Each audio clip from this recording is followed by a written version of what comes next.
एक सिख नौजवान को संबोधन करते हुए उन्होंने कहा, fight is about whether he as a Sikh is going to be allowed to wear his turban in India, or he as a Sikh is going to be allowed to wear kara in India, or he as a Sikh is going to be allowed to go to Gurdwara in India.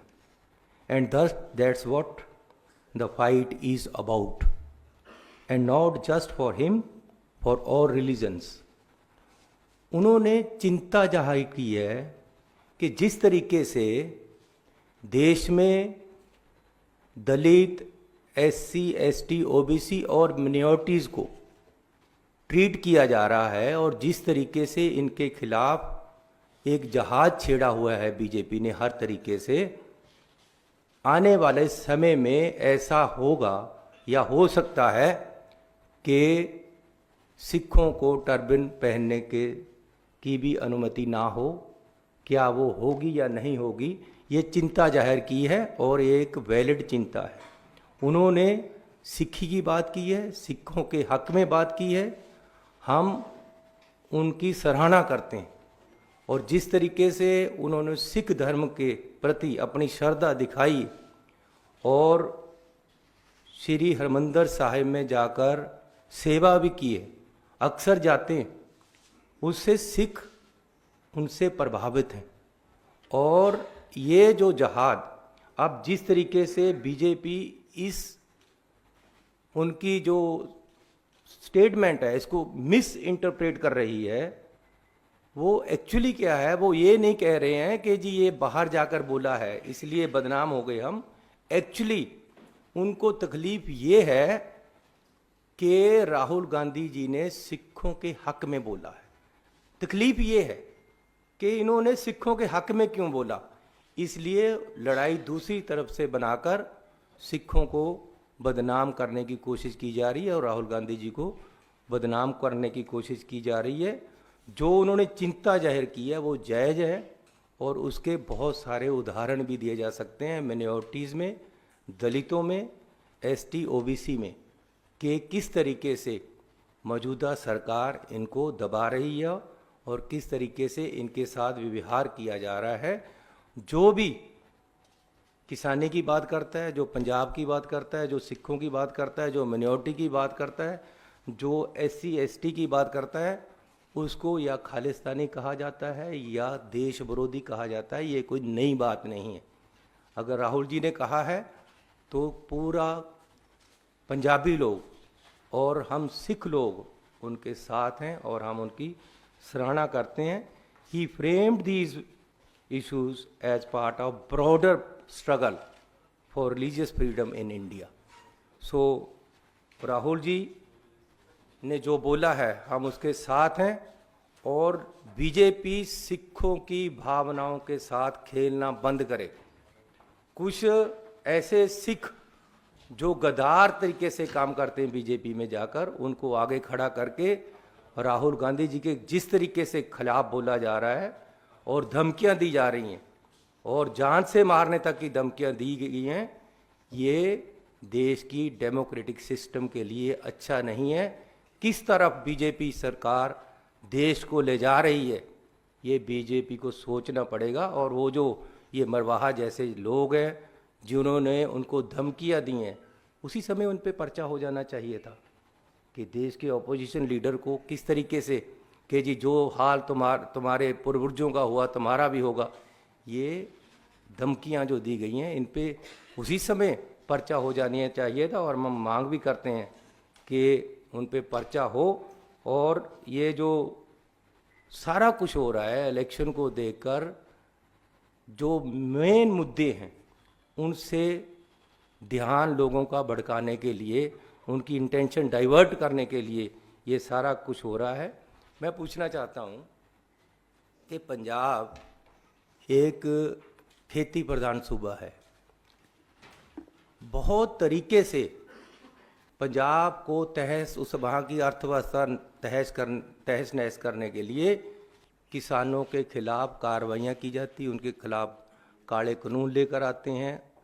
इस बार भी ये चूने की फसल है, paddy, वहाँ आज तक शैलरों में चावल उड़ रहा है, उठाया नहीं गया। हर शैलर वाले को 1 से 10 करोड़ रुपए तक का घाटा पड़ गया है।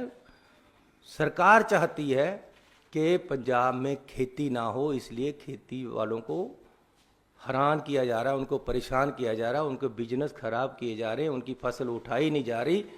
ये सारा कुछ पंजाब और पंजाबियत और सिखों को ख़त्म करने की एक बहुत बड़ी साजिश है, जो मैं आपके सामने रखना चाहता हूँ। और ये जो बीजेपी वाले कह रहे हैं कि जी बाहर जाकर बोले, प्रधानमंत्री जी बाहर जाकर क्या क्या बोले, इसके भी ज़रा देख लें। चाइना में ये कहा था, अरे भगवान बचाए भाई, पता नहीं पिछले जन्म में क्या पाप किए थे कि इंडिया में पैदा हो गए। ये मैंने नहीं बोला, ये बीजेपी के उस समय प्रधानमंत्री हैं जो आज, उन्होंने बोला हुआ था बाहर चाइना में जाकर। चाइना भी बाहर का देश है, बात अंदर और बाहर की नहीं है। आज मीडिया इतना है कि आप यहाँ बात करो या बाहर बात करो, बात तो चारों तरफ फैलती। जो दंगे हुए और जो अटैक हुआ, हम उसके लिए एक बार नहीं, कांग्रेस बहुत बार माफ़ी मांग चुकी है कि वो कांग्रेस के टाइम में हुए। जो हरमंदर साहब पे अटैक हुआ वो गलत था, ये कांग्रेस मान चुकी है और माफ़ी भी मांग चुकी है। और जिसको सज़ा देनी है, अब 10 साल से बीजेपी है, बीजेपी उन लोगों को क्यों नहीं सज़ा देती और उनकी बात उछालती है, लेकिन उन लोगों को सज़ा नहीं देती जो उसके लिए जिम्मेवार हैं, जो यहाँ दंगे हुए। लेकिन साथ में ये भी कहना चाहता हूँ कि जहाँ हम खुद कह रहे हैं, मैं एआईसीसी के ऑफिस में बैठकर कह रहा हूँ कि 84 में जो अटैक हुआ हरमंदर साहब पे वो गलत था, तो बीजेपी क्यों नहीं मानती कि जो 84 में अटैक हुआ उसको कराने के पीछे बीजेपी का एक बहुत बड़ा आंदोलन था और बीजेपी ने प्रेशराइज किया कि हरमंदर साहब में फौज भेजी जाए। जो बीजेपी के लीडर हैं उन्होंने एक जुलूस निकाला कि हरमंदर साहब में फौज भेजी जाए। कांग्रेस की सरकार ने सिखों के आगे गोडे टेक दिए हैं, ये क्यों नहीं वहाँ भेजते फौज को।